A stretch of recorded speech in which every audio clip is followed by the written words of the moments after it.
Сайн байцгаана уу үзэгчдээ. Монголын мэдээ суваг цагийн хүрд мэдээллийн хөтөлбөрийг эхэлж байна. Эхлээд мэдээнийхээ товчийг танилцуулъя. Хааны эрэлд олон улсын сургууль 10 хэрэг өдрөн үргэлжилж байна. Үндсэн хуульд оруулах нэмэлт өөрчлөлтийн хуулийн төсөлд 327 мянган гаруй иргэнээс санал авчээ. Зарим банк ипотекийн зээлийн хүсэлт авахгүй байгаа асуудлыг бид өнөөдөр хөндлөө. 2003 онд манай улсад 185 ихтэй сургууль бүртгэгдснээс өнөөдөр 94 нь үйл ажиллагаа явуулж байна. Энэ тоо дахин буурах уу? Энэ сэдвийг боловсролын болонд дэлгэрүүлэн хүргэнэ. Европын зөвлөлийн парламентын ассамблей 20 гаруй хэмжээний механизмд хязгаар тавих тухай тогтоолыг баталлаа. За эдгээр болон бусад мэдээ сурвалжлагыг дэлгэрэнгүй танилцуулъя.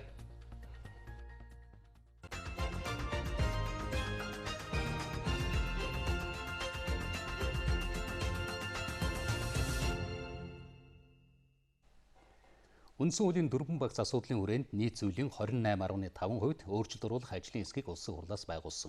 Энэ хүрээнд Монгол улсын шадар сайд Чингэлтэй дүүргийн зарим хорооны иргэдтэй уулзаж санал бодлыг сонслоо. Үндсэн хуульд оруулах нэмэлт өөрчлөлтийн хуулийн төслийг иргэдэд танилцуулж байна. Хуулийн төсөл нь улсын хурлын хариуцлага, үйл ажиллагааг сайжруулах, гүйцэтгэх хэрэг мэдлийн буюу засгийн газрын хариуцлага доктортой байдлыг хангах, шүүх хэрэг мэдлийн хараа тус байдал, хариуцлага, нутгийн удирдлагын тогтолцоог боловсронгуй болгох гэсэн 4 багц асуудлыг хамарсан. Энэ хуулийн төсөлд үндсэн хуулийн 20 зүйлд нэмэлт өөрчлөлт оруулахаар төлөвлөж байгааг танилцууллаа. Хууль эрхлэн батлахад бол 39-оос дээш гишүүн оролцож байж 39-оос доошгүй гишүүн заа гэж хэлж байж хууль батлагдана гэж. За дараа нь улсын их хурлын гишүүн өөр ажил албан тушаал эрхлэхийг хязгаарлахтай холбогдсон зохицуулт байгаа. Засгийн газрын ерөнхий сайд 4-өөс илүүгүй гишүүн улсын их хурлын гишүүн байна гэсэн ийм тоон хязгаарлал хийж өгч байгаа. За иргэд үндсэн хуульд оруулах нэмэлтийн өөрчлөлтийг дэмжиж байна. Гэхдээ дахин нягтлж үзэх зүйл бий гэдгийг хэлж байсан юм а. Улсын их хурлын 76 гишүүдийн ёс зүйн хариуцлага гэж ерөөсөө алгаа. Энийг үндсэн хуулийн зааж өгч, хуулиар тогтоож, одоо эрхийг хамгаалах, за ард түмнийхээ төлөө дуу хоолой болж байгаа сайн хүнийг дэмжиж өгөх юм үг өгүүлбэр нь аягүй чухал байгаа байхгүй юу? Засгийн газрын гишүүд мэрэгжлийн бус. За тэгээ мөнгөтэй, төгрөгтэй, лоббитэй ийм одоо хүрээлэлтэй хүмүүсүүд сонгогдчихдог. Тэгээд салбар нь унаад байдаг. Энүүнд одоо тодорхой арга хэмжээ авч чаддаггүй. За улсын хурлын хамгийн газар 2017 оны 7 дугаар сараас 12 дугаар сарын хооронд 21 аймаг нийслэлийн хэмжээнд 68 удаагийн бүсчилсэн хилцүүлэг зохион байгуулсан. За улсын хэмжээнд нийт 320 гаруй мянган иргэнээс 5 сая гаруй нэгд саналыг хүлээн авч бүртгэх, нэгтгэх, ангилах ажлыг хийж үр дүнгийн талаарх танилцуулгыг улсын хурлын албан ёсны сайтаар байрлуулсан байна. Ард түмнээс санал авах хилцүүлэг одоо ч үргэлжлэж байгааг Монгол улсын шадар сайд танилцуулж байсан юм а. Ийм хэмжээнд аваачна гэсэн ийм бодлогын үйл Монгол улсын үндсэн хуульд оруулах нэмэлт өөрчлөлтийн төслийн 2 дахь хилцүүлгийг улсын хурл хийхээр болсон. За иргэдийн хувьд нэгэнт өөрчлөлт оруулж байгаа бол баялагын тэгш хуваарлтыг бий болгох, шударга ёсыг бүрдүүлэхэд олон асуудал саналаа тусгуулахыг хүсэж байна. Үндсэн хуулийн нэмэлт өөрчлөлтийн төсөлд 2000 оны дордуулсан 7 өөрчлөлтийг засаж сайжруулахаар тусгаад байгаа юм. Үүний нэг нь улсын хурлын гишүүн давхар засан газрын гишүүнээр ажилладаг байдлыг хязгаарлахаар тусгасан. Өөрөөр хэлбэл засан газрын танхимын бүх гишүүн давхар улсын хурлын гишүүнээр ажиллахгүй. Тодорхой хязгаарлалт оруулж өгч байна.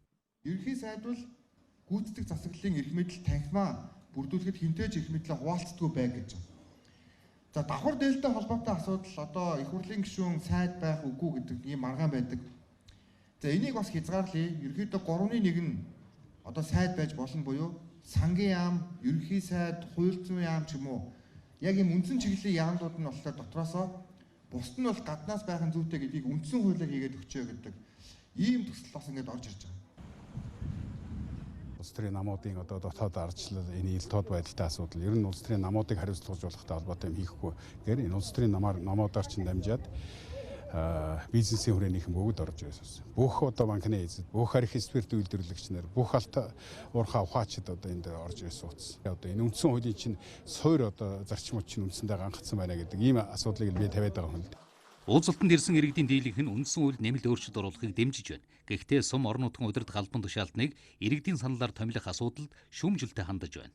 Сумын засаг даргыг сонгоно гэдэг бол ард түмнээс нь сонгуулна гэдэг бол өөрөө одоо ах トゥ хамаатан садан жалга дов тэр эртээр үеийн эцэг өвдөөс ирж уламжилж ирсэн тэр уламжлалаа баримтлаад янз бүрийн жижиг сонирхлын бүлгүүдийн тэр нь одоо янз бүрийн одоо нийтлэг эрхшигт нийцэхгүй тийм бүлэглэлээр хуваагдана.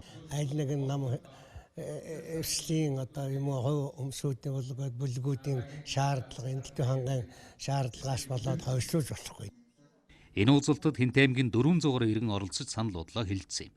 Одоогийн байдлаар 40 гаруй гишүүн иргэдтэй уулзаж саналын сонсоод байна. Иргэдийн саналыг энэ сарын 26-ны өдөр нэгтгэж 27-ны өдөр улсын хурал танилцуулах юм байна.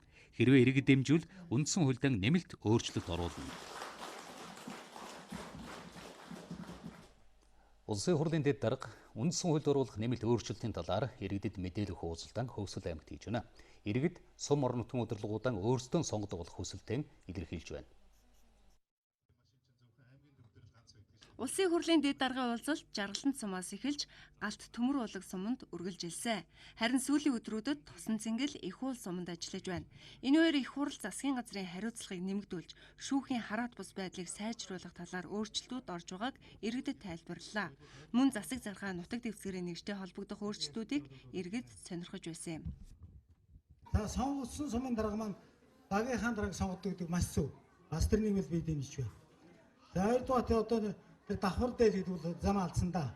Одоо нэг засгийн газар бол бараг бүгд 100% давхар дээлтэй шиг байгаа шүү дээ. Энэ бол арай дэндэж байгаа гэсэн үг. Хуулийн хэцүү асуудал одоо энэ ард түмэнд хуулах сурталчлах энэ ажил асуудлыг одоо хийгэрээ хайваа сумар нутаг. Ерөөс ард түмэнтэйгээ тэрийг болгоны хооцгүй хаяа нэг хорд хийх юм үгүй ч юм уу. Тэгээд одоо тэр нь одоо хэрэгждэг илдэг ч юм уу үгүй ч юм уу. Бүх одоо хүмүүсийг та бүгднийг ураад үндсэн хуулинд хийгч байгаа саяын миний хэлсэн мэдээлэл хэлсэн энэ зүйлүүдээр 1 2 3 4 гэж тавьж байгаа. Энэ дээр өөрчлөлт хийгч байгаа. Тэр сумын засаг дарга одоо ард ирэх шууд сонгох нь зөвөө буруу юу, дэмжиж байгаа юу, дэмжихгүй юу гэх мэтлэнгээр ингээд 1 2 3 4 гэсэн 5 одоо асуудал дээр та бүгдээс дэмжсэн саналыг чинь авч иж үндсэн хуульд өөрчлөлт хийнэ. Тэрнээс энэ 76 дангаараа хар толгоогоороо мэдээд ингээд өөрчлөлт хийгч байгаа асуудал биш шүү гэдгийг бас та бүхэн дахин хэлж сануулъя гэж бодож байна. Иргэд үндсэн хуулийн өөрчлөлтийг дэмжиж байна. Хамгийн чухал нь хариуцлагыг нэмэгдүүлж хуулийн хэрэгжилтийг хангуулахыг захиж байлаа. Мөн иргэдэд батлагдсан гарч байгаа хуулийн талаарх ойлголтуудыг тухай бүрт нь өгч явахыг чухалчилсан. Улсын хурлын дэд дарга Аршаан сумын иргэдэд үндсэн хуулийн талаарх мэдээллийг хүргэснээр түүний томилол дуусах юм байна. За мөн улсын хурлын гишүүн даваас өрн үндсэн хуульд нэмэлт өөрчлөлт оруулах хуулийн төслийг тойргийнхан иргэдэд танилцуулж тэдний санал бодлыг сонслоо. Үндсэн хуулинд нэмэлт өөрчлөлт оруулах хуулийн төсөлд иргэдийн саналыг тусгах шаардлагатай гэж Хүсгэл аймгийн 38 дугаар тойргийн иргэд үзэж байна. Тухайлбал хуулийн нэмэлт өөрчлөлтөд иргэдийн сонгох эрхэнд халдсан зөрчил алдаа дутагдал гаргасан. Их хурлын болон засгийн газрын гишүүдэд хариуцлага хэрхэн тооцох нь ойлгомжгүй, өмнөхөөсөө дордуулсан байна гэж тайлбарллаа. Одоо манай Монголын төрөл ерөөсөө тэгэл өөрсдийнхөө эрх ашигт нийцүүлээд ингээд дураараа л ерөөсөө ямар ч хуулинд өөрчлөлт оруулдаг болцсон байна. Яг тийм иргэн төрсөн юм бодохгүй дулуу гэж бас бодоод байгаа юм байна. Үндсэн хуулийн нэмэлт өөрчлөлтийн төслөөр улсын хурлын сонгуулийн тогтолцоо журмыг хуулиар тогтооно гэсэн заалт орсон нь иргэдийн сонгох эрхэнд халдах эрсдэл байгааг хэлж байна. Мөн үндсэн хуулийн нэмэлт өөрчлөлтөөр засгийн газрын гишүүдийг давхар дээлтэй байх ёсгүй ч 4-өөс ихгүй гишүүн сайдын албыг давхар хашиж болно гэх заалтыг шүүмжилж байсан юм. Үндсэн хуулинд нэмэлт өөрчлөлт оруулах хуулийн төслийг даваас сүрэн гишүүн дэмжээгүй юм а.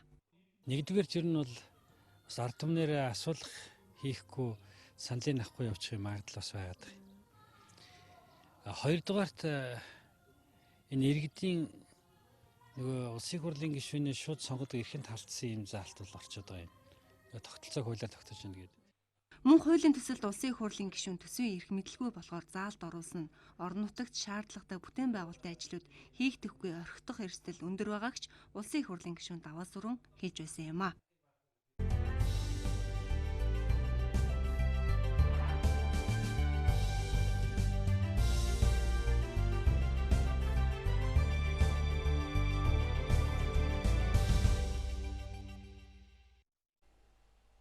Монгол улсын батлан хамгаалахын салбарын хөгжил амжилт ололтыг олон улсад хэрхэн үнэлж байгааг бид хааны ярилд олон улсын сургууль жил бүр хэрхэн хүрээгэн тэлж өргөжж байгаагаас харж болно. Энэ жил тус сургууль дэлхийн 38 орны 17,000 гаруй зэргийн албан хаагч оролцож байна. За 14 хоног үргэлжлэх энэ сургуулийн 12 дахь өдрийн бэлтгэл сургуульд өнөөдөр боллоо. Таны харж байгаа энэ зэвсэг төмөргөлдөөн дэлхийн өнцөг булан бүрт бодитоор болж энхийг сахиулагчид энгийн иргэдийн аюулгүй байдлын төлөө тэмцэж байна. Энэ үед цэргийн алба хаагч бүрийн мэдэж байх ёстой зүйл бол эмнэлгийн тусламж. Энгийн иргэд энхийг сахиулагч үүмэн дэгдээсэн босогч гээд шархадсан хүн бүрийг аврах ёстой. Энэ чадварыг эмнэлгийн 2 дугаар цагт олгож байгаа нь энэ юм а. Өнөөдрийн хувьд Индонезийн салаа хээрийн сургуулиа хийж байлаа.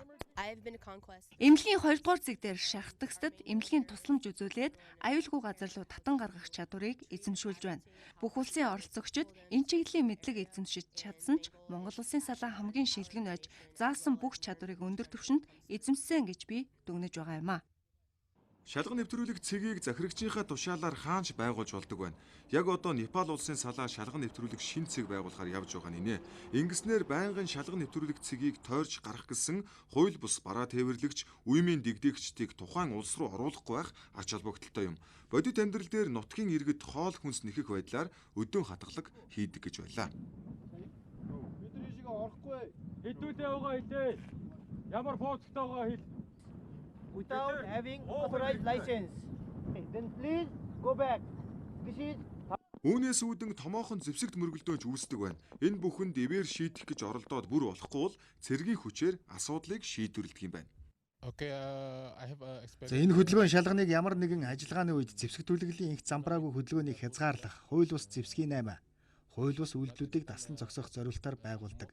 Энэ цэгийг хаанч хамаагүй байгуулж болдгороо онцлогтой юм а. Байнгын шалган нэвтрүүлэг цэг бол хамгийн өндөр сонор сэрэмжтэй байх цэг юм байна. Учир нь хоёр орны хил давж байгаа хүмүүс юуч тээвэрлэж ямар ч зорилгоор зорчиж байгаа нь мэдэгддэг. Тиймээс нэг нэгэнгүй шалгах ёстой. Ингэж шалгахдаа эрэгтэй албан хаагч нь эрэгтэй хүнийг, эмэгтэй нь эмэгтэй хүнийг нэгждэг байна. Энэ нь хүний эрхэнд халдахгүй байх нэг хэлбэр гэж байлаа. Бүгд найрамдах Хятад ард улсын салаа эсрэг дүрд тоглож байгаа хил зөрчигчдийн нуусан бууг илрүүлж өнөөдрийн даалгавраа амжилттай биелүүллээ. Цэг болохоор нэгдсэн үндэсний байгууллагын үндсэн шалган нэвтрүүлэх цэг гэж явдаг. Тэгэхээр энд бид нэр цагийн байдлын үүсгэхдээ аль болох тухайн газар орон дээр үүсч болох бодит байдалтай тохируулж өгсөн байгаа. Шалган нэвтрүүлэх цэг дээр гардаг гол толгомцоо асуудал бол орон нутгийн иргэд ямар ч бичиг өөргөө гэрчлэх бичиг баримт байхгүй. Хууль бусаар нэвтрэх оролдлого хийх тиймэрхүү зөрчлүүд гарна. 2015 оноос хойш Хятадын салаа энэ сургуульд оролцож эхэлсэн. Би анх удаага оролцож байна. Би энэ сургуулиас инхийг сахиулах чиглэлээр маш их мэдлэг олж авлаа. Жишээ нь хүч хэрэглэх дүрмийг хэрхэн ашиглах вэ? Хилцээр яаж хийх үү? Нэгдсэн үндэсний байгууллагын тогтсон ажиллагааны журам, ёс зүйн хэм хэмжээг баримталж, тухайн орон нутгийн иргэдийн ёс заншлыг харгалзан үзэж, яаж зөв харьцах талаар сурч авлаа. Өнөөдөр танд харуулсан энэ 3 цэг бол хааны эрэлт сургуулийн зөвхөн олон улсын салаадын хээрийн тактикийн сургууль юм. Үүнээс гадна тусгай шаардлагатай 8 цэгт улс орнуудын салаа бүр нэг өдрийн турш ажиллаж өөрсдийн төвшөнд даалгавраа гүйцэтгэж байна. Гол нь гүйцэтгэлийн дараа аль салаа юун дээр алдсан, яаж гүйцэтгэх ёстой байсан зэргийг багш нар тайлбарлаж өгдөг байна. Энхийн сахиулах ажиллагааны талаар мэдлэг олгож, цэргийн албан хаагчдыг сурган дадлгажуулах ийм зорилготой зохион байгуулагдаж явагдаж байгаа. Яг л одоо амьдралдээ болдог, одоо байлдааны талбар дээр болдог үйл ажиллагааг бол энэ одоо бодитоор зохион байгуулж явуулж байгаа. Энэ жил хааны эрэлтийн онцлог гэх юм бол эмнэлгийн 1-2 дугаар цэг гэж дэлгэгдсэн. Салаадын тактикийн хээрийн сургуулийн 11 цэг бүрийг Монгол улсын багш нар ахалж явуулдаг. Учир нь Монгол улсын энхийг сахиулагчдын ур чадвар нэр хүнд дэлхийд үнэлэгддэг учраас манай орны туршлагаас суралцах нь бусад орны цэргийн алба хаагчдад чухал байдаг гэж олон улсын салаа удирдсан багш нар хэлж байсан юм а.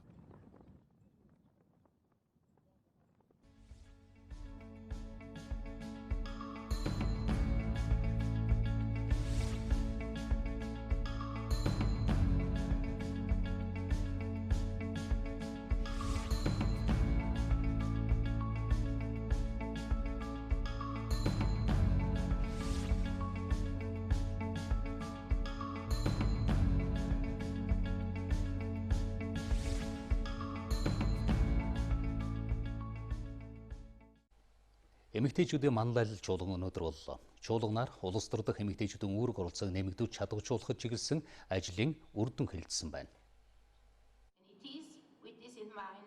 Чуулганы гол зорилго нь улс төрч эмэгтэйчүүдийн ололт амжилтыг танилцуулж, гадны улс орны туршлагыг харилцсан, солилцсон юм. Хамгийн гол нь нийгэмд эмэгтэйчүүдийн дуу хоолойг нэгтгэж, ажиллах арга барилыг сайжруулах, эмэгтэй улс төрчдийн тоог нэмэгдүүлэх нь өнөөдрийн чуулганы гол сэдэв байлаа. Чуулганд хүндэт зочноор Швейцарын холбооны улсын үндэсний зөвлөлийн дарга Марина Карабио Гүшити оролцсон юм а. За улсын хурлын дарга зандан шатар чуулганы нэгж хэлсэн үгэндээ улс төр дэх эмэгтэйчүүдийн оролцоог нэмэгдүүлэх чиглэлд бодлогоор хэрхэн анхаарал хандуулж байгааг онцоллоо. Монгол улсын их хурлаас баталсан Монгол улсын доктортой хөгжлийн үзүүлбэр баримт 2030 бодлогын баримт чиглэл. Гендерийн тэгш байдлыг хангах асуудал тэргүүлэх зорилтын нэг нь болж байгаа. Эмэгтэйчүүдийн шийдвэр гаргах бүхэл төвшөнд үргэлжлүүлэн доктортой дэмжих ёстойг бидэнд энэ бодлогын баримтчийг байнга сануулж байдаг. Швейцарын хөгжлийн агентлагийн дэмжлэгээр Монгол улсын төлөөллийн байгууллагыг бэхжүүлэхин төсөл 2 жил гаруй хугацаанд амжилттай хэрэгжиж байна. 2015-2018 онд сонгуулийн дараа Монгол улсын засаг захиргааны нэгжид иргэдэд төлөөлөн сонгогдсон төлөөлөгчдийг хууль заасан үндсэн чиг үүргийнхэн талаар болон манлайллын ур чадвар, арга зүйд сургаж, мэдлэг чадварыг нь дээшлүүлэхэд анхаарч ажилласан. Чуулганаар эмэгтэй төлөөлөгчдийн хэрэгжүүлсэн нийгмийн төслүүдийн 8 сайн жишээг нийслэл дүүрэг аймаг сумдын 8 эмэгтэй төлөөлөгч танилцуулсан юм. За мөн эмэгтэй улс төрчид тулгардаг бэрхшээлийг идэвхтэй харилцаа, шинэлэг хамтын ажиллагааны аргаар давах боломж, сайн туршлагуудын талаар хэлэлцлээ. Манай улсад бол парламентд бол 17.1% нь бол бас эмэгтэйчүүд байдаг. Тэгэхээр энэ бол одоо нийт энэ олон улсад бол ер нь энэ бол 115 дугаар байранд ордог юм байна. Орон нутагт байгаа эмэгтэйчүүдийн тоо маань ч гэсэн бол маш бага байдаг юм байна. Хамгийн гол нь эмэгтэйчүүд өөрсдөө бас илүү их өөрсдөө энэ нийгэмдээ манлайлж, өөрсдөө үлгэрлж ингэж явах нь өөрсдөө бас хүлээн зөвшөөрөгдөх нь хамгийн чухал гэж үздэг. Тэгээд өнөөдрийн энэ одоо чуулган бас сайхан амжилттай болж байна. Чуулганд олон улсын болон нийслэл орон нутгаас нийт 500 гаруй эмэгтэй оролцлоо.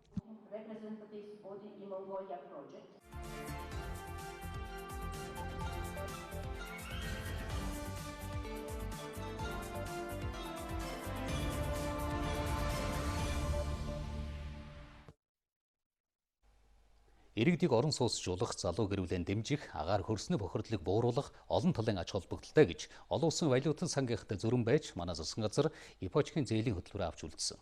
Хөтөлбөрийн санхүүжилт нь иргэдэд огцтон хэр шударга байна уу? Яг хэрэгтэй хүндэн зээл хүрч чадаж байна уу? Энэ сэдвээр бид дараах сурвалжлагыг бэлтгэлээ. Оч дугаар нэрээ урт байдаг сонсч байсан. Авч чадаагүй манай. Хүлээдэг юм л их байдаг юм байна. Байж байгаа л ирдэг тэгээд бүтж байгаа юм байдгүй юм байна. Мэдгүй ер нь хөөцөлтөд бол хэцүү л гэдэг юм билээ шүү дээ. Хүүхдүүд хүмүүсээс сонсож явах тий. Иргэд төр засгаас хэрэгжүүлж байгаа бодлого үйл ажиллагааг болж өгөл шүүмжилчих гээд байдаг туулшрах хандлага байдаг. Тиймээс ипотекийн зээл олдохгүй байгаа гэдэг иргэдийн байр суурийг нэгтгэхийн тулд хамгийн том 5 банкны харилцагчийн мэдээллийн төвөөс тодруулж асуусан юм а. Гэтэл 2 банк хавраас хойш хүсэлт хүлээн авахгүй байгаа. 2 банк хүсэлт хүлээн авах ч нэлээд удаан хүлээх магадлалтай.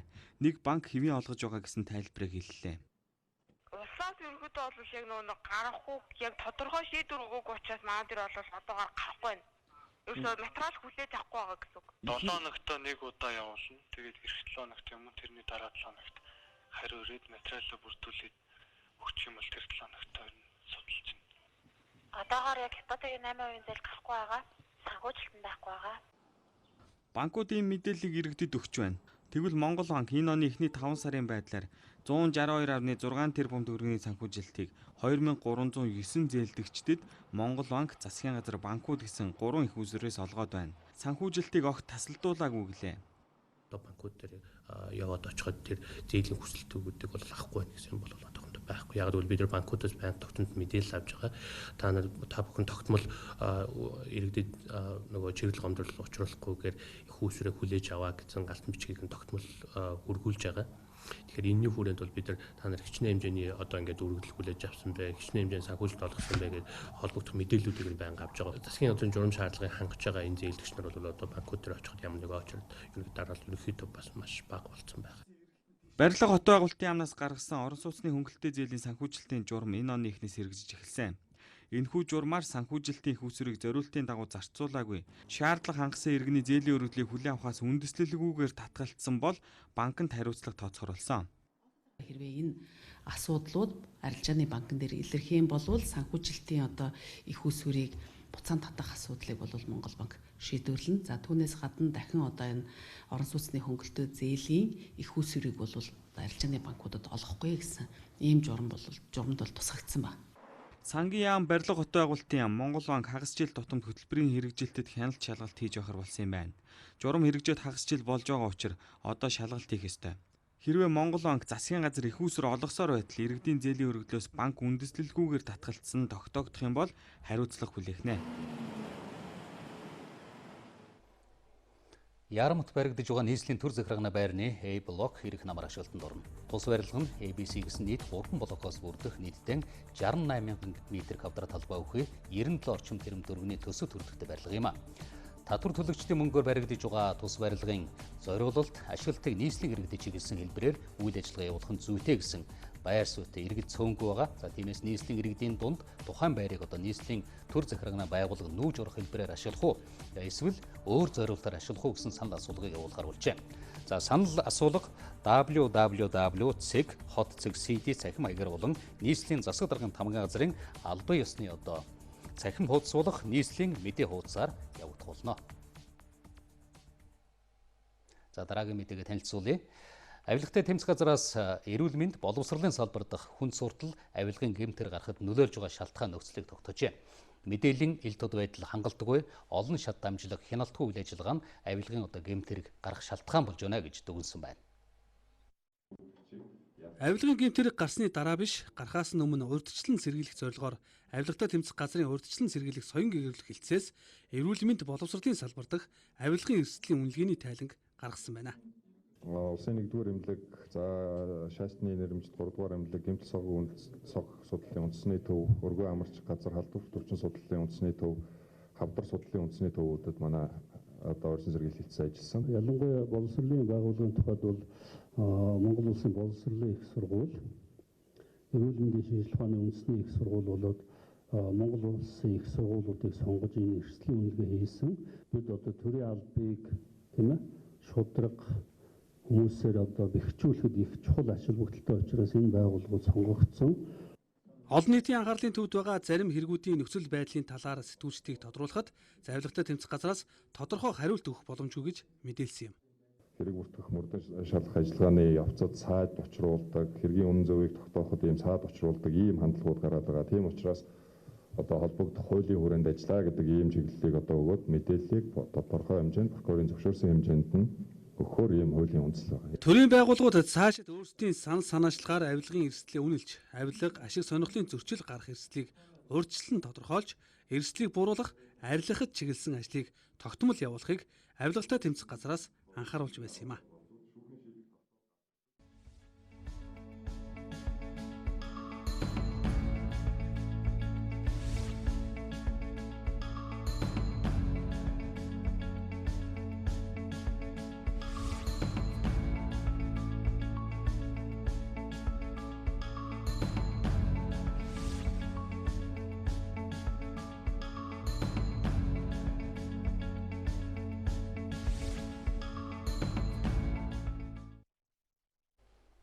Хүнсний аюулгүй байдал хангамж сэдвч чуулган боллоо. Манай улс хүнсний бүтээгдэхүүнээ 40-50%, за жимсний 90 орчим хувийг импортоос авдаг. Сүүлийн жилүүдэд хүн амын дунд зүрх судас болон хоол боловсруулах хэрэгтэн систем хор тавдрын өвчлөл нэмэгдэж нас уралтын голлох шалтгаан болсон. Энэ нь хүнсний аюулгүй байдал алдагдсан илрэл гэдгийг судлаач шүүмжилж байна. Манай улсын экспорт импортын зохистой харьцаа алдагдаж импортоос хараат орны тоонд багтаж байна. Тухайлбал дотоодоос хүнсний ногооны хэрэгцээг хангах боломж бүрэн байгаа ч гаднаас импортоор авсаар байгаа юм. Тиймээс дотоодын үйлдвэрлэлийг нэмэгдүүлж иргэдийн хэрэгцээг эх орны үйлдвэрээс хангах боломжийг бүрдүүлэхэд анхаарах хэрэгтэй байна. Бүхэлдээ одоо худалдааг хөнгөвчлөх, худалдааг сайжруулах асуухаар маш уялдаа холбоог байгаа юм л та. Тэгэхээр энэ салбарт оролцогчдын тоог ингээд статистик харахаар нэг ойролцоогоор 2000 хүн сүүлдүүлэгч байна. 200-аад төрийн бус байгууллага байна. За энэ 200 төрийн бус байгууллага ямар нэгэн байдлаар хүнстэй холбоотой. Ямар нэгэн байдлаар. Тэгэхээр энэ олон төрийн бус байгууллагад нэгдмэл үйл ажиллагаа явуулж бодлогоо гаргаж чадж байгаа нэг үгүй тийм ээ. Хүнсний аюулгүй байдал хаана алдагдаж байна гэхээр нэгдүгээрт хэрэглэгчид хүнсний бүтээгдэхүүнээ зөв сонгож авч зөв хадгалж чадахгүй байгаа нь судалгаагаар нотлогдсон байна. Гэрээ нөхцөлд хадгалсан ч зөв температурт хадгалдаггүй. Хэрэглэгчийн хүнсний аюулгүй байдлын талаар мэдлэг тааруу байдаг гэдгийг мэрэгчлэнүүд хэллээ. Импортоор орж ирж байгаа маш олон төрлийн бараа бүтээгдэхүүн байгаа. Тэгэхээр энэ дээр одоо маш олон барааны тэмдэгт байгаа мэдээж тийм ээ. Тэгэхээр энэ бол генетикийн өөрчлөлттэй бүтээгдэхүүн, энэ бол аюултай бүтээгдэхүүн, энэ бол аюул багтаач гэдэг юм уу. Маш олон тэр бараа бүтээгдэхүүн таних тэмдгийг одоо хэрэглэгч өөрөө таньж мэдснээр эрүүл аюултай бүтээгдэхүүн хэрэглэн гэсэн үг. За яг энэ асуудал цаашаа дамжираад ярих юм бол хэрэглэгчид маань импортын энэ аюултай хүнсүүдийг зарим нэг аюултай хүнсүүдийг хэрэглэхгүйгээр одоо эх орныхаа эрүүл эко бүтээгдэхүүнийг хэрэглэснээр эх орны үйлдвэрлэлд нэмэгдэж байгаа. Хүн амын дундх амин дэм эрдэс бодисын дутагдал харьцангуй их хорт хавдрын өвчлөл илт нэмэгдсэн. Энэ нь хүнсний аюулгүй байдал алдагдаж байгаатай холбоотой. Тиймээс хүнсний аюулгүй байдлыг хангах тогтолцоогоо шинжлэх цаг усныг салбарынхаа өнөөдрийн чуулганаар хөндөж байлаа. За яг одоо үндэсний соёлын амралтын хүрээлэн наадам 2019 шоу тоглолтуулж байна. Монголын үндэсний олон нийтийн телевизийн уран бүтээлчид баяр наадмын өгтөн зохион байгуулж байгаа тоглолтод орчин үеийн поко, хип-хоп, орчин үеийн урлагийн төлөөлөл оролцож ая дугаар өрхөөс гадна наадмын нэвтрүүлгийн бичлэгт оролцох боломжийг үзэгчдэд олгож байна. 23 цаг хүртэл үргэлжлэх тоглолт үн төлбөргүй юм байна.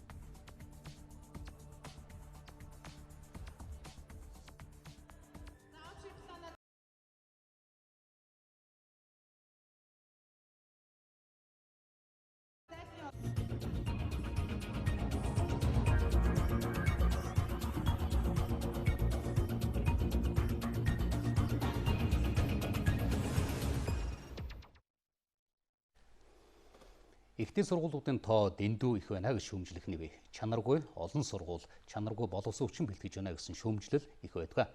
Манай улсад 2003 онд хамгийн олон буюу 185 ихтэй сургууль бүртгэгдсэн байна. Тэгвэл энэ тоо хэрхэн буурч, салбар яам, сургалтын чанарт хэрхэн анхаарч байгааг бид онцлолоо.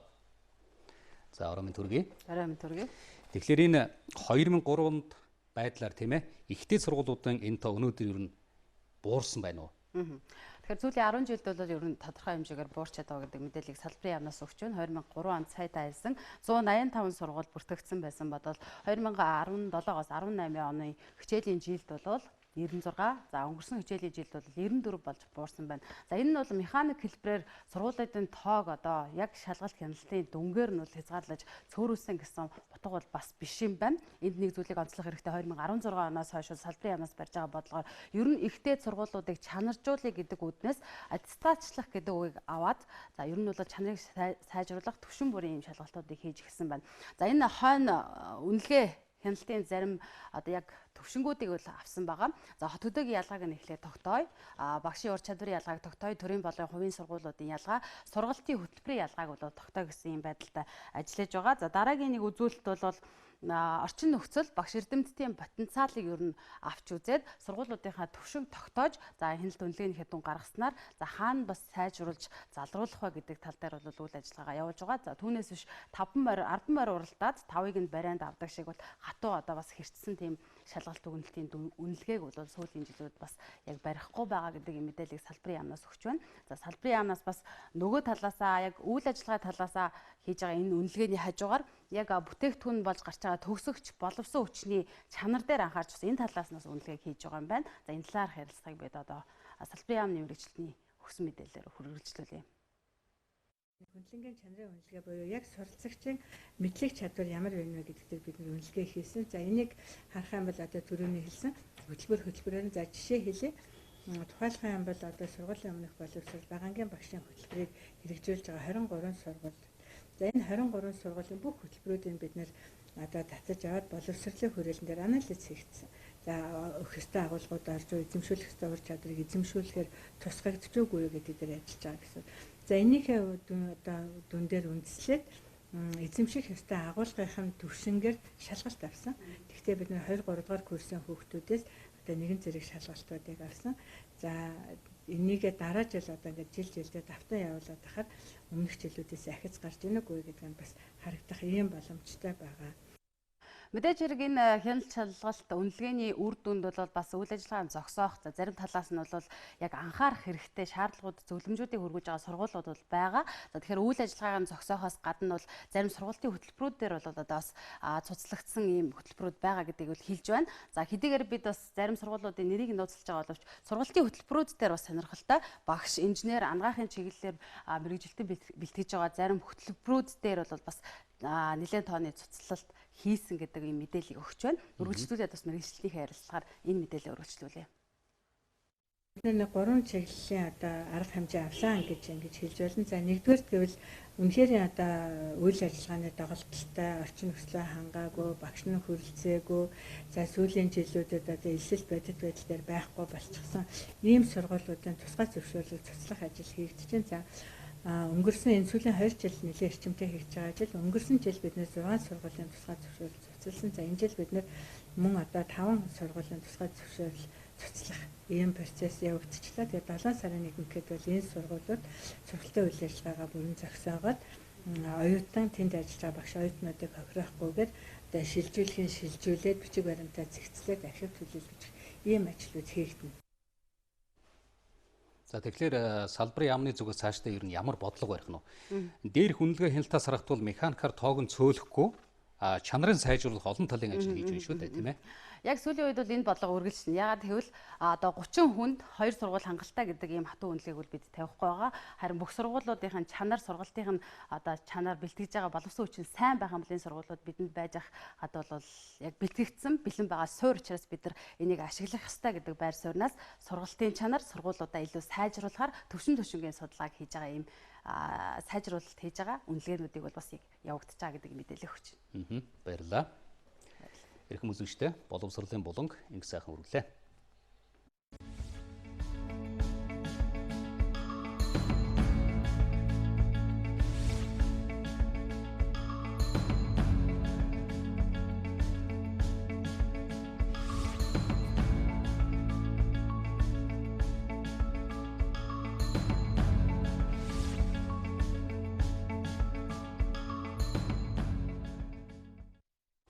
Өнгөрсөн 3 дугаар сараас тэг мэгний 35 мм-ээс доош зузаантай нийлэг ут хэрэглэхийг хориглосон. Гялгар уутыг хязгаарлаж даавууны уудны зах зээл тэлэхээр захиалга нэмэгдэнэ гэдгийг даалбанахын хэлж байсан. Гэтэл бодит байдал дээр дааван уутны хэрэглээ нэмэгдээгүй, үйлдвэрлэж ашиггүй хэвээр ажиллаж байна. Зах зээлд даавууд 800-аас 5,000 төгрөгийн хооронд худалдаалж байна. Иргэд даавуудны хэрэглээг хэвшүүлж чадахгүй байгааг худалдаа эрхлэгчид хэлж байна. Тэг мягны 35 мм-ээс доош нийлэг уутыг хэрэглэхийг хориглосон шийдвэр гарсан ч бодит амьдрал дээр хэрэгжилт хангалтгүй байна. Ерөөсөө хэвсэхгүй мэлий. Хүмүүс бол өстой уутаа байж ирэхгүй мэлсэн. Бид нөр өөрсдөө одоо нөгөө нэг иргэдэг уутаа шүү дээ. Тэр чинь амар үнэтэй аваад бараг 6,000-аар аваад 200 ширхэг 6,000 гэхэр чинь ширхэг 54 оногдоод байгаа байхгүй юу? Тэрийг бид нэр зүгээр таргасан баг буйны юм таргаас очдөг шүү дээ. Бид нэр анх нэг гэлгар ут хорьсон шүү дээ. Тэгээд яг бид нэр ийм торл хийж эхний 200 худалдаа авчихсан шүү дээ. Өөрөөсөө дэлгүүрийнхаа зүгээс сюрпризээр бэлгэлсэн байхгүй. Одоо тэгээд үлдэгдэл энийг судалж авахгүй юм л шүү дээ. Бид нар бол өөрсдөө авахгүй л явдаг шүү дээ. Тэ? Өөрсдөө даавн дуртай тэгээ улстай нэг тийм юм авахгүй шүү дээ. Хэрэглэгчдийн хувьд бол хамгийн дийлэг нь хэрэгжилж байгаа уутуудын хувьд бол одоо яг энэ хоёр байгаа. За энэ хоёрыг учир нь бол за энийг бол ер нь бол хоригдсон байгаа. Энэ уутыг бол ер нь бол яг худалдаанд бол бүрэн хоригдсон. Хараагүйчүүдийн үйлдвэр нийлэг уут хоригдсон шийдвэрийн дараа даав уутны захиалга дарагдаж ачааллаа дийлэхгүй шугам ажиллаж байжээ. Харин одоо нөхцөл байдал өөрчлөгдөж даав уутны захиалгагүй цехийн үйл ажиллагаа доголдох эрсдэлтэй байна. 150-аас 200 төгрөг болоод ингээ ороод ирчих. Гэлэг уутууд эргээд энэ дээр ер нь эдийн засгийн хөшүүрийг хэрэгжилж одоо татварын бодлогоор арга хэмжээ авахгүй бол ийм байдлаар болохгүй гэж харагдсан л да. Дааван болон цаасан тор уутыг хэрэглэх тал дээр нь үйлдвэрүүдийн бид хөрөнгө оруулалтуудын шийдэж өгөх хэрэгтэй байна. Монголын хууль 3 хоног гэдэг шиг нийлэг уут хэрэглэхийг хориглосон хуулийн хэрэгжилт замхарсан нь дээрх баримтууд нотолж байна. Дааван торыг сүүлийн үед хурал зөвлөгөөний үеэр үнэгүй тараадаг л болсон байна. Ганцхан л даавуудны хэрэглээг хэвшүүлж чадвал 22,000 ширхэг нийлэг уут байгальд хог болж хөрсийг дороотуулахгүй байх бүрэн боломжтой. Нийлэг уутны 97% нь байгаль дээр хог болж үлддэг байна. Тиймээс хуулийн хэрэгжилтийг хангах чиглэлээр төрийн зүгээс анхаарах нь чухал байгаамаа. Тайван Монголын эмнэлгийн мэрэгжилтэн солилцооны хөтөлбөрт 100 гаруй эмч мэрэгжилтэн хамрагдсан. 10 жилийн турш үргэлжилсэн тус хөтөлбөрийг цаашид үргэлжлүүлж, тарих болон зүрхний нарийн мэс заслан эмч нарыг дахин чадварчуулахаар төлөвлөжээ.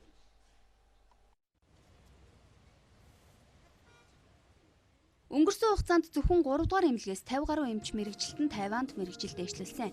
Эмнэлгийн үйлчлэгээний чанар хүртээмжийг нэмэгдүүлэх, нарийн мэрэгжлийн мэс ажилбаруудыг их орондоо нутагшуулахад эмч нараа чадварчуулах энэ сургалт ихээхэн дэмжлэг болдгийг эмнэлгийн удирдлагууд хэлж байна.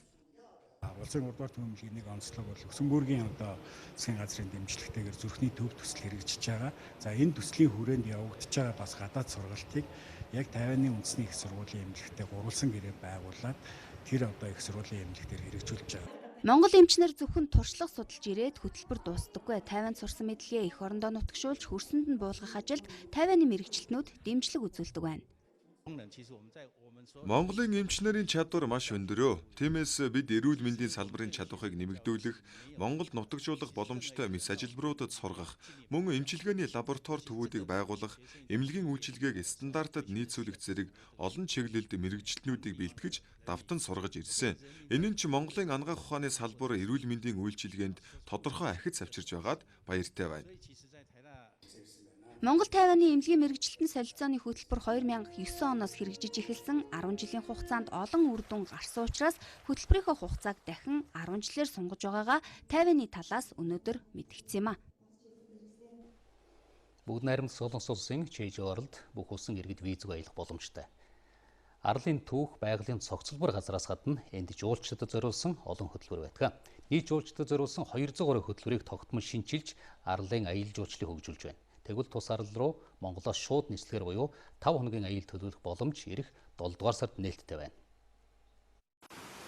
Үзүүлж Жэжүү арлын жуулчдад зориулсан 200 гаруй хөтөлбөрийн хамгийн шилдэгүүдийн нэгийг үзэгчдээ одоо харж байна. Энэ бол Монголын морин циркийн тоглолт юм. Жуулчдыг татах хөтөлбөрүүдэд тогтмол шинчилж, баяжуулан өөрчилдөгч Монголын морин циркийн үзүүлбэрүүд өөрчлөгддөггүй. Жуулчдыг татдаг хамгийн сонирхолтой хөтөлбөрүүдийн нэгт ордог юм байна. Ер нь бол өдөрт 3 тоглолт хийдэг л дээ. Тэгээд жилийн 365 хоног үргэлж хийдэг. Зэрэгтэл бол маш их байдаг. Доороо хийж нэг тоглолтын дундад зэрэгтэл хэд 200-аас 300 байдаг. Манай тоглолтыг маш гоёор хүлээж авдаг. Арлаар аялах, усан онгоцоор далаад гарах, түүхэн газруудад очиж үзэх, тоглолт үзэх гээд Жэжүү арал дээр жуулчдад сонголт олон байдгийн байна. Ээлжийн амралт авч аялал төлөвлөсөн нь ч олон байна. Солонгосын тухай, Чэжүүгийн тухай гоё мэдэж авсандаа бас одоо юм хөдөлж авснаас илүү их бахархаж байна. Жишээлхэд бол энд монголчууд 100 жилийн турш бол хувилаа хааны үед энд байж исэн юм байна. Тэгэхээр монголчуудын явсан тийм одоо улам өрөөл одоо өнөөдөр ч гэсэн харагдаж байна. Жэжүү арал дээр 200 гаруй үзүр үйлчлэгээний байгууллагын хамгийн одоо гоё хамгийн шилдэг хэснүүдийг үздэг байгаа. Тэгээд Жэжүү арал бас хоол хүнс нь монголчуудад одоо эхний хувилаа хааны дэйсэн цэргүүдтэй холбоотой учраас маш хоол унд одоо өв соёлын тул маш түүхэн тусгал газрууд нэлтүүлсэн байдаг. Жэжүү арал руу аялал төлөвлөх бол Airmarket Holiday-ийг сонгож шууд нислэгээр 5 хоног аялах боломжтой.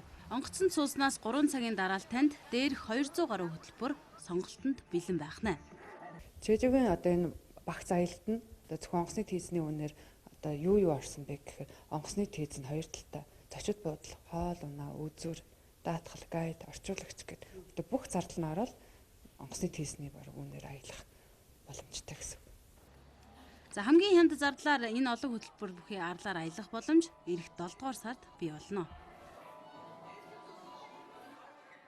Хөтөлбөр олон улсын мэдээгээр үргэлжилж байна. Студид төвшин жаргал ажиллаж байна. Орой минь төрөй төвшөө. Орой минь төргий үзэгчдээ орой минь төргий. За олон улсын мэдээний энэ хэсгээ Европын зөвлөлийн парламентын ассамблеийн шийдвэртэй холбоотой мэдээллээр эхлэе. За юуны түрүүнд Европын зөвлөлийн парламентын ассамбле хориг арга хэмжээний механизмд хязгаар тогтоох одоо тогтоолыг баталсан байна. За ингэснээр тус ассамблеийн уралдаанд за Орос Улбаны улсын төлөөлөгчид эргэж нэгдэх юм боломж бүрдэж байгаа юм байна. За түүнчлэн ассамблеийн үйл ажиллагааны дүүрэмд тус байгууллагын гишүүдийн бүрийн эрхийг бүр мөсөн за эсвэл төрх хасах боломжгүй гэдэг заалтыг оруулж өгсөн байгаа юм байна. За Европын зөвлөлийн парламентын ассамблеийн энэ хууль оруулсан нэмэлт өөрчлөлтийг хамгийн түрүүнд Украины төлөөлөгчид эсрүүцэж байгаа. За тэд олон улсын хориг арга хэмжээ авахулсан төлөөлөгчдтэй нэг тайхамд суухгүйгээ мэдэгдэж байна. За мөн энэ нэмэлт өөрчлөлтийг батлуулахын тулд 200 гаруй нэмэлт өөрчлөлт өргөн барьж 9 цагийн туршид хилцүүлж цаг алдсан гэдэг асуудал хүртэл хөндөгдөж байлаа. За Европын зөвлөлийн парламентын ассамблеас гаргасан шийдвэрийг бол Москва талархан хүлээн авч байгаагаа илэрхийлсэн. Страсбургд Оросын төлөөлөгчид хэдийн очиод байгаа дараачийн уралдаанд оролцох эрхээ баталгаажуулахаар ажиллаж байгаа тухай мэдээлж байна. За өнөөдрөөс хуралдаанд оролцох эрхээ илэрхээ сэргийлж байхаа гэдэг мэдээлэл бас байгаа юм. За ассамблеийн энэ сарын хуралдаанаар бол Европын зөвлөлийн ерөнхий нарийн бичгийн даргыг сонгох сонгуул болох ёстой юм а. За Европын зөвлөлийн парламентын ассамбле болоод Орос Улбаны улсын хоорондын харилцаа бол 14 оны ихтэйгээр муудсан. Тодорхойлбол Орос Улбаны улс Кримийг хүчээр өөртөө нэгтгэсэн гэдэг шалтгаанаар Оросын санал өгөх, ажиглалт судалгаа их удирдах байгууллагын бүрэлдэхүүнд орох эрхийг нь хассан юм. 15 оны 1-р сард Европын зөвлөлийн парламентын ассамблеаас Оросын эсрэг авсан хоригоо сунгасан байгаа. Үүний хариуд Орос Улбаны улсын төлөөлөгчид жилд 4 удаа болдог тус ассамблеийн хуралдаанд оролцохоос татгалзаж эсэргүүцлээ илэрхийлсэн байна. Харин бүх бүрийн эрхийг нь сэргээж ассамблеийн дүрмд үндэсний төлөөлөгчдийн эрхийг хохироохгүй байх өөрчлөлт оруулалт хийхээс нааш за энэ хуралдаанд оролцохгүй гэдгийг мэдэгдэж байсан. За түүгээр зогсохгүй 17 оноос Европын зөвлөлийн төсөвт оруулдаг төлбөрөө зогсоосон. За Орос Улбаны улсын хувьд бол жилдээ 30 сая орчим евро буюу 2.1 тэрбум рублийг Европын төсөвт оруулах ёстой байдаг. За гэвч за эрхийг нь энэ онд сэргээхээр инхүү болж байна. За харин Орос Улбаны улс бол энэ жилийн төсөвт энэ хөрөнгө мөнгийг тусгаж өгөөгүй тухай бас хэвлэлүүд дамжуулж байгаамаа. За Америкийн нэгдсэн улс Орос Улбаны улсын төрийн тэргүүнээр энэ амралтын өдрүүдэд Японы Монголын мэдээ телевиз даваагаас баасан гарагт өдөр бүр 11-ээс 14 цагийн хооронд мэдээллийн шууд хөтөлбөрөөр хүргэж байна. Монголын мэдээг DD-шийн 7, Sky Media-гийн 11, Univision-ийн 13, Сансрын 3, MNBC кабелийн 41 дэх сувгаас хүлээн авч үзээрэй. Монголын мэдээ телевизийн тойм тайлбар хөтөлбөр 2017 оны 3 дугаар сарын 25-наас нэвтрэж эхэлсэн. Хөтөлбөрөө даваагаас баасан гарагт 18 цагаас үзэгч танд шууд хүрч байна. Тухайн өдөр эх оронд болоод олон улсад өрнөсөн үйл явдлуудаас олонний анхаарлыг татсан онцлог 3-5 үйл явдлын эргэн тойронд тоймчид мэдээллийг бэлдэн хүргэж байна. Үйл явдал хэрхэн өрнөв?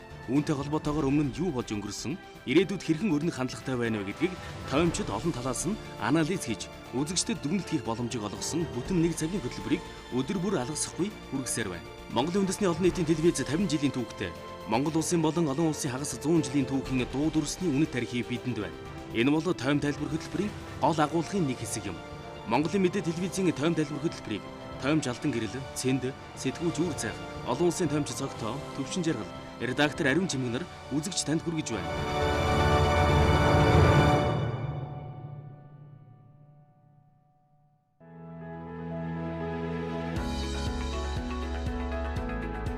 Монголын мэдээ телевизийн орон нутгийн мэдээ хөтөлбөр Монгол орны 21 аймагаас өөрийн тусгай сурвалжлагч нарийнхаа газар дээрээс нь бэлтгэсэн мэдээллийг бодиттой шуурхаагаар үзэгч та бүхэнд хүргэх болно. Анхангаа аймаг дахь сэтгүүлч анх манлай.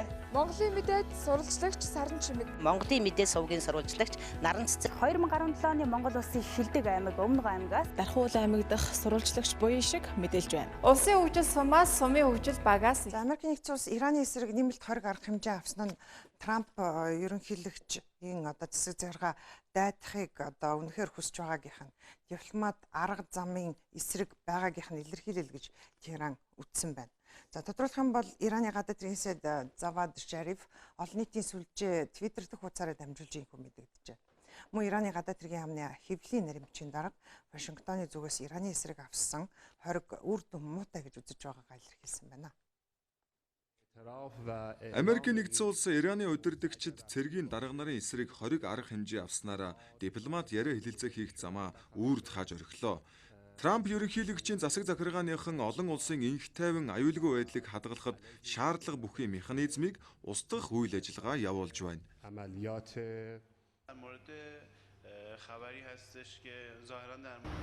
За ерөнхийлөгч Трампын шийдвэрээр Ираны шашны тэргүүн Аятолла Али Хаменей болоод өндөр дээд албан тушаалын хэд хэдэн хүний эсрэг хориг арга хэмжээ авсан. Энэ нь Иран өнгөрсөн 7 хоногт Америкийн тагнуулын дроныг устгасны хариуд авсан арга хэмжээ.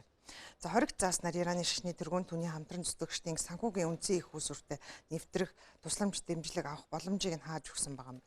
Үүний зэрэгцээ Америкийн нэгдсэн улс Ираны 8 цэргийн командлагч гадаад эрхийн сайд Завад Шариф нарын эсрэг хориг арга хэмжээ авахар төлөвлөж байгааг мэдгдсэн юм а.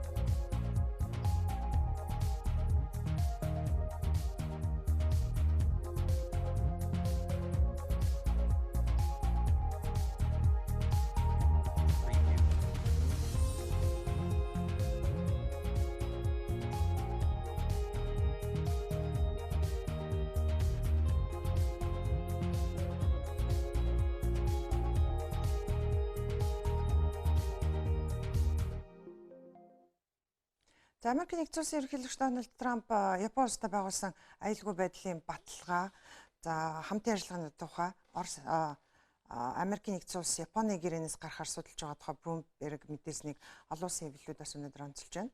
60 гаруй жилийн өмнө хоёр улсын байгуулсан энэ гэрээнээс улс орноо гарах асуудлыг ерөнхийлөгч Трамп итгэмжлэгдсэн төлөөлөгчдтэйгээ хэлсэн тухай тус агентлаг мэдээлсэн юм а. За энэ гэрээний дагуу Япон улс руу зэвсэг түрэмгил өртөх юм бол Америкийн нэгдсэн улс цэргийн дэмжлэг үзүүлж хамгаалах үүрэг хүлээсэн байдаг. Гэхдээ Токио, Вашингтоныг хамгаалах үүрэг энэ гэрээгээр хүлээдэггүй. За хэрв Америкийн нэгдсэн улс энэ гэрээнээс гарчих юм бол Аз нумхан далайн бүс нутагт аюулгүй байдлын үндсэн суурь ганхна гэж мэрэгчлэнүүд үзэж байна. Өөрөөр хэлбэл Токио, Хятад эсвэл Умар Солонгосын зүгээс ирэх аюул занал хиллийн эсрэг бие дан аюулгүй байдлаа хангах боломжуудыг эрэлхийлснээр зэвсэглэлээр хөөцөлдөх шинэ хандлага бий болно гэж харж байна. Харин ерөнхийлөгч Трампын хувьд Японы тал Футаймад дах Америкийн агаарын цэргийн баазыг өөр мужи руу нүүлгэн шилжүүлэхийг чармааж байгааг эсэргүүцэж ийм арга хэмжээ авахар төлөвлөж байгаад байх гэмээр мэрэгчлэнүүд таамаглаж байна. За гүржийн эрх хэрэгчид эсэргүүцлийн жагсаалд оролцогчдын зарим нэг шаардлагыг биелүүлсэн боловч жагсагчид буулт хийхийг хүсэхгүй байна. Өчигдөр 5 дахь өдөртөө тэд эсэргүүцлийн 50 жагсаал цуглаанаа зохион байгуулсан байна. За тэд дотоод хэргийн сайдыг огцруулах, өнгөрсөн пүрэв гарагийн жагсаалын үеэр баривчилсан иргэдийг судлах шаардлага тавин төмөр замуудыг хаацгаасан байна. Гэтэл үүний өмнө гүржийн эрх баригчид сонгуулийн мажоритар системийг халахаар босноо зарласан. За мөн өнгөрсөн пүрэв гарагийн жагсаалын үеэр баривчлагдсан 40 хүнийг сулсан байгаа юм. Үүний зэрэгцээ жагсагчид цагдаа нарын хооронд болсон мөргөлдөөний үеэр эрх мэдлээ хэтрүүлэн ашигласан цагдаагийн 10 гаруй ажилтан халсан байна. За Украинд эх сарын 21-ний өдөр дээд радын ээлжид бус сонгуулийн санал хураалт болох гэж байна. Тэгвэл тус улсын сонгуулийн төв хорооноос өнөө өглөө мэдээснээр бол дээд радын сонгуулийн өрсөлдөөнд нийтдээ 2335 хүн нэр дэвшин оролцохоо илэрхийлж бүртгүүлжээ. Сонгуулийн төв хорооноос мэдээснээр бол нийт нэр дэвшигчдийн 824 нь Украиний 18 улс төрийн намаас нэр дэвшихээр бүртгүүлсэн байна. Үлдсэн 1507 нь бие дан нэр дэвшихээр бүртгүүлжээ. За мөн Украиний сонгуулийн төв хороо санал хураалтын явцад ажиглалт хийх гадаад улс орон олон улсын байгууллагын 250 ажиглагчийг бүртгэж авсан байна. За нэр дэвшигчдийн бүртгүүл өнөөдрөөр дуусах ёстой. За дээд радын сонгуулийг холимог системээр зохион байгуулах юм а. За бид та бүхэн өнөөдөр олон улсын хэвлэл мэдээллийн хэрэгслүүдээс хүлээн авсан багц мэдээллийг хүргэлээ. Анхаарлаа хандуулсанд баярлалаа. Баярлалаа. За үзэгчид авхан үргэлжлүүлэн спортын одоо мэдээ хүлээн авна уу? Студид сонин байр ажиллаж байна. Орой мэд. За орой мэд төргий баярлалаа. Үзэгчдэд орой мэд төргий. За өнөөдөр 2019 оны дэлхийн оюутан залуучуудын универсиад наадамд оролцох Монголын баг тамирчдыг үдэх ёслол боллоо. За Наполи 2019 дэлхийн оюутан залуучуудын 30 дахь удаагийн универсиад наадам 7 дугаар сарын 3-наас 14-ний өдрүүдэд Итали улсын Наполи хотод зохион байгуулагдах юм а. Ингээд энэ талаарх мэдээлэлээр өнөөдрийн спортын мэдээг эхлүүлье. Дэлхийн оюутны спортын 130 дугаар универсиад наадамд манай улсаас спортын 7 төрлөөр 33 тамирч 13 дасгалжуулагч албаны төлөөлөгчтэй хамт оролцсноо. Манай тамирчид буудлага, байтарва, жудо, таеквондо, теннис, усын спорт, ширээний теннис гэсэн 7 төрөлд хурд хүчээс орох юм а. Баг тамирчдыг үдэн гаргах ёслолд Монголын оюутны спортын холбооны ерөнхийлөгч Баясгалан, ерхий нарийн бичгийн дарга Жаргал сайхан, Итали улсаас Монгол улсад суугаа онц бөгөөд бүрэн ирэхэд элчин сайд Филипп Тан болон Монголын үндэсний олимпийн Европын тамир спортын газар спорт холбоодын удирдлагууд оролцлоо. Оюутны универсиад наадамд өрсөлдөх Монголын баг тамирчдыг төлөөлж буудлын үндэсний шгшөөгийн тамирчин Нандин Заяа, таеквондогийн үндэсний шгшөөгийн тамирчин Тэмүүжин нар тангараг өргөлөө. Энэ удаагийн наадамд Монголын багийг Монголын оюутны спортын холбооны ерхий нарийн бичгийн дарга Монгол улсын гавьцгалжуулагч Жаргал сайхан ахлаа оролцсноо. Ер нь ойрын хэдэн универсиад бол ер нь Монголыг тойрсон одоо Солонгос, Тайван, Хятад, Оросын холбооны улсууд болж байсан. Тэгээд бас нэлийн хол одоо зохион байгуулагдж байгаа учраас бас төдийлөн олон тамирчдад оролцож чадаагүй. Гэхдээ баг тамирчдын хувьд бас нэлийн чанартай ирэх одоо Токиогийн олимпиад үзэхээр бид одоо залуу тамирчид оролцож байгаа. Ер нь одоо улсын шгшээ багийн бүрэлдэхүүний бол 70 орчим хувь нь оюутнууд байдаг. Тийм учраас энэ тамирчид маань одоо очоод таеквондо, жудо, буудлагын төрлүүд бас нэлээд өндөр амжилт үзүүлэх бахаа гэж бодож байгаа. Мөн тамирчдыг үдэн гаргах ёслолын үеэр Монголын баг тамирчдын өмсөх хувцсыг гардуулж өгсөн юм. Энэ удаагийн наадамд Монгол улсын багийн тугчаар сонгогдсон жудогийн үндэсний шгшөөгийн тамирч олон улсын хэмжээний мастер Цэнт очрын Цогтбаатарт Монголын оюутны спортын холбооны ерөнхийлөгч Баясгалан төрийн далбай гартуулж амжилт хүслээ. Миний би жудогоор хичээлээд 10 жил болсон. Тэгээд би анх удаага оюутны университет наадамд оролцож байна. Өнгөрсөн удаагийн университетад их авч чадаагүй улмаас оролцож чадаагүй. Энэ жил төгчээр ингээд орж байгаадаа бас айгуу том үүрэг хариуцлага аваад орж байгаад баяртай байна.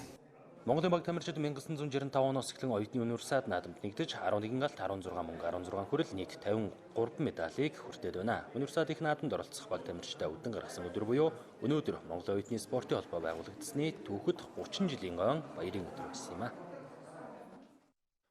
Олимпийн тэквондогийн 2019 оны өсвөр үеийн улсын аварга шалгаруулах тэмцээн Үр хангай аймагт боллоо. Энэ удаагийн тэмцээнд 603 тамирчин оролцлоо.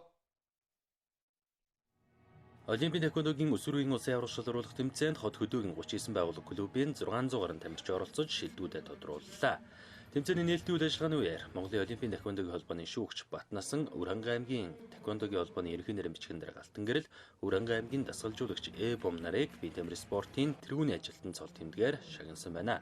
Мөн нээлтийн үйл ажиллагааны үеэр МНБ спорт сувгийн тулаан шоу нэвтрүүлэгт оролцох баг тамирчид үзүүлбэр үзүүлсэн юм а. Энэ тэмцээний онцлог бол одоо урд болж исэн тэмцээнээс өмнө одоо багш дасгалжуулагч нарын сургалт хийсэн байгаа. Мөн одоо ирж байгаа тамирчдыг одоо байршуулах одоо байрыг одоо тусгайд нь бэлдсэн. Ер нь аж ахуй нэгжүүд иргэд мөн манай одоо тэквондогийн холбооных маань удирдлага мөн одоо эцэг эхийн зөвлөл маш сайн ажилласан. Эднэртээ бүгдээрэнд нь баярлалаа. Шигшээ баг маань энэ жил анх удаага бүрдсэн тэнд одоо удахгүй тун удахгүй бид нар 2019 оны Аз ТV-ийн аварга шалгаруулалт тэмцээн, дэлхийн аварга шалгаруулалт тэмцээн маань энэ удаагийн тамирчдын сонгон шалгаруулалтанд оролцоод бас шалгарч байгаа удахгүй тамирчдын бэлтгэл сургалтад базааж байна. Өсвөр үеийн улсын аварга шалгаруулалт тэмцээнийг багийн нэгдсэн дүнгээр Үр хангай аймгийн баг тамирчид тэргүүлсэн бол эхлэл клуб нэгэн бүл клубүүд удаалжээ. Харин шилдэг эрэгтэй тамирчнаар Болдбаатар, шилдэг эмэгтэй тамирчнаар Ану, шилдэг шүүгчээр Батнасан, шилдэг дасгалжуулагчаар Алтан туяа нарт тодорлоо. Мөн тэмцээний хаалтын үйл ажиллагааны үеэр Монголын Олимпийн тэквондогийн холбооны тэргүүндэд ерөнхийлөгч онон оролцсон бүх багуудад хувцас хэрэгсэл гардуулсан бол тэквондогийн спортыг дэмжигч ган тулга хар хорон клубуд хэрэглэл материал гардуулсан юм а. Өсвөр үеийн улсын аварга шалгаруулах тэмцээний үеэр дэлхийн тэквондогийн холбооны 1-2 дугаар дангийн болцол биелүүлсэн тамирчдын данг гардуулж баяр хүргэсэн юм а. Өнөөдөр спорт сонирхогчдын анхаарлыг татсан нэг үйл явдал бол сагсан бөмбөг сонирхогчдын өнөөдрийн бас хамгийн онцлог мэдээллийн нэг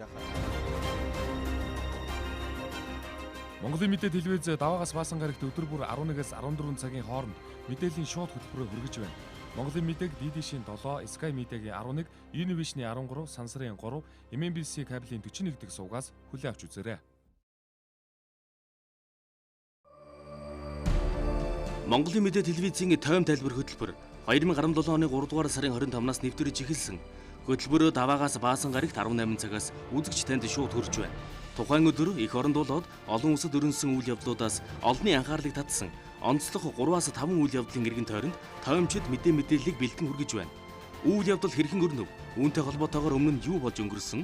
Ирээдүйд хэрхэн өрнөх хандлагатай байна вэ гэдгийг тоймчид олон талаас нь анализ хийж үзэгчдэд дүгнэлт хийх боломжийг олгосон бүтэн 1 цагийн хөтөлбөрийг өдөр бүр алгасахгүй хүргэсээр байна. Монголын үндэсний олон нийтийн телевиз 50 жилийн түүхтэй Монгол улсын болон олон улсын хагас 100 жилийн түүхийн дуу дүрсний үнэт тарихыг бидэнд байна. Энэ бол тойм тайлбар хөтөлбөрийн гол агуулгын нэг хэсэг юм. Монголын мэдээ телевизийн тойм тайлбар хөтөлбөрийг тойм жалдан гэрэл, цэнд, сэтгүүлч үр зайх, олон улсын тоймч цогтоо, төвшин жаргал, редактор Ариун Чимэг нар үзэгч танд хүргэж байна.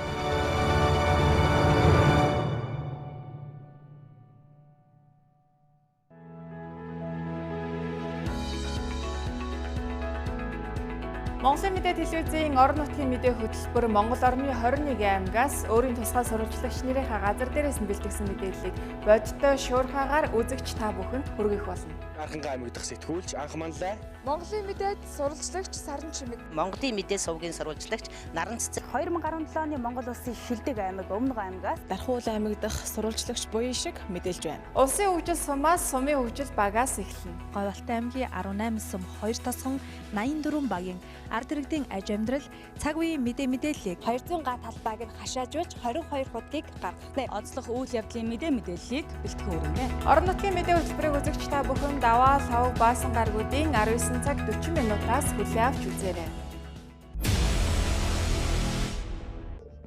нийгэм дөрнөж байгаа хамгийн их анхаарал татсан ард иргэдийн эрх ашигтай холбоотой сэдвийг халуун сэдв нэвтрүүлгээр онцолдог. Олон талын их сурвалж үйл явдлын газар дээр нь очиж иргэдийг бид сонсно. Иргэн таны эрх зөрчигдөж байвал бидэнд танд. Авилга, ашиг сонирхол, чимээг өргсөн хууль бус шийдвэр, хүүхдийн эрх гээд олон сэдвийн хүрээнд ард иргэдийн өмнөөс бид асуух болно. Халуун сэдвийн сурвалжлагыг 7 хоног бүр их сурвалжуудтайгаа уулзсан нэвтрүүлгээ бэлтгэж байна. Бидний хамгийн гол их сурвалж нь иргэн та. Баасан гарагийн халуун сэдв нэвтрүүлэг танд хүрэх боллоо. Олон улсад томоохон бүтээн байгуулалт чиглэг бүтээгдэхүүн хөгжүүлэлтийн санхүүжилтийг хөр улсын онцлог хуралдаан тэмцээн үйл явдлын мэдээлэлээс хүргэлээ. Баярлалаа. За цагуур орчны шинжилгээний газараас ирүүлсэн мэдээлэлээр энэ сарын 20-22-нд зарим газараар 21-нд ихэнх нутгаар за 23 нутгийн хойд хэсгээр дуу цэглэгаантай бороо орохыг зэрэгцээ хүчтэй салхишуурга дэгдэх төлөвтэй байгаа тул ард иргэд аж ахуйн нэгжүүдэд хандан дараах сэрэмжлүүлэг өргөж байна. Усрахыг ширүүн борооны улмаас цөөнгүй замгүүр эвдрээд байгаа тул аян замд гарахтаа сонон сэрэмжтэй байж мэрэгжлийн байгууллагаас шүүгч байгаа зөвлөмжийг сайтар сахин биелүүлэх за гол усны түвшин нэмэгдэж үерийн байдалтай байгаа тул баталгаатай гүүр зориултын гарцтай газараар зорчих үер усны аюулаас урьдчилан сэргийлэх тухай мэдээлэл дохиог хүлээн авсан даруйдан бусдад дамжуулах түгээх хөдөөхээр амарч зугаалахаар явахдаа бага насны хүүхдийг гол усны ойролцоо тоглуулахгүй байх хүүхдэд тавих хараа хяналтаа сайжруулах гэр хашаа сарвч орон байран гуужалга голын ойролцоо хэрэгт барьж сууршихгүй байх.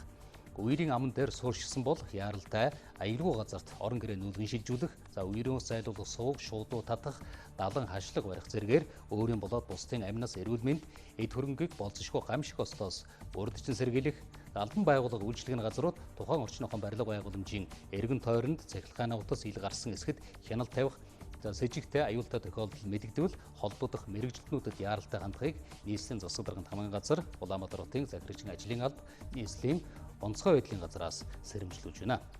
Үргэлжлүүлэн та бүхэн дэлгэрэнгүй цагаан гарan байдалтай танилцсан уу? Өдгөн шөндөө 6 хэм өдөртөө 15 хэм дулаан байна. Улаангам шөндөө 8 хэм өдөртөө 21 хэм дулаан. Ховд шөндөө 9 хэм өдөртөө 18 хэм дулаан байна. Алтай шөндөө 4 хэм өдөртөө 13 хэм дулаан. Улиастай шөндөө 4 хэм өдөртөө 16 хэм дулаан байна. Тосон цэнгэл шөндөө 3 хэм өдөртөө 14 хэм дулаан. Баян хонгор шөндөө 7 өдөртөө 20 хэм дулаан байна. Мөрөн шөндөө 8 өдөртөө 18 хэм дулаан. Хатгал шөндөө 4 хэм өдөртөө 11 хэм дулаан байна. Цэцэрлэг шөндөө 7 хэм өдөртөө 17 хэм дулаан. Хар хорин шөндөө 9 хэм өдөртөө 21 хэм дулаан байна. Арваа хэр шөндөө 10 хэм өдөртөө 21 хэм дулаан. Болгон шөндөө 8 хэм өдөртөө 19 хэм дулаан байна. Дархан хот шөндөө 11 өдөртөө 23 хэм дулаан. Эрдэнэт шөндөө 9 хэм өдөртөө 17 хэм дулаан байна. Чойр шөндөө 15 хэм өдөртөө 27 хэм дулаан.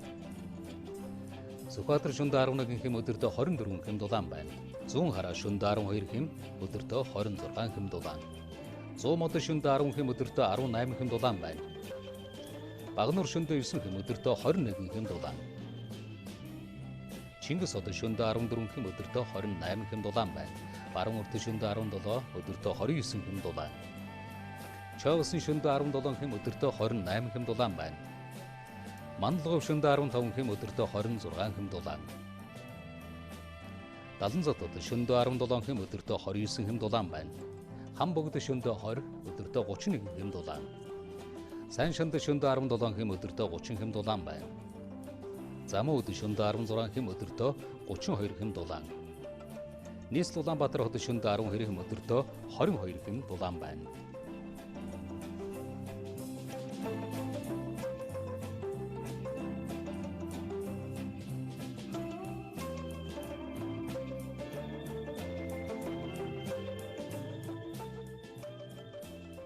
Монголын мэдээ суваг цагийн хүрд мэдээллийн хөтөлбөрөөр та бүхэнд хүргэлээ.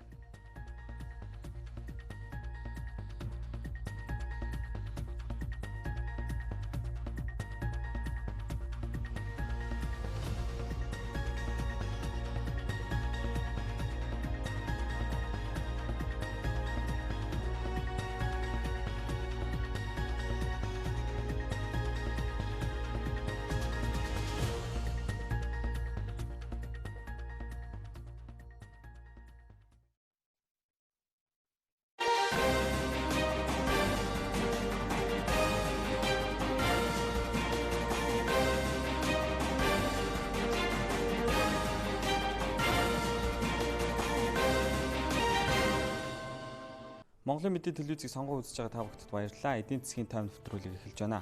Энэ удаагийн дугаараар бид манай улс эцсийн бүтээгдэхүүн экспортлох хүсэлтэйч 2 хөрш улсын татврын орчин таатай бос байна. Манай улс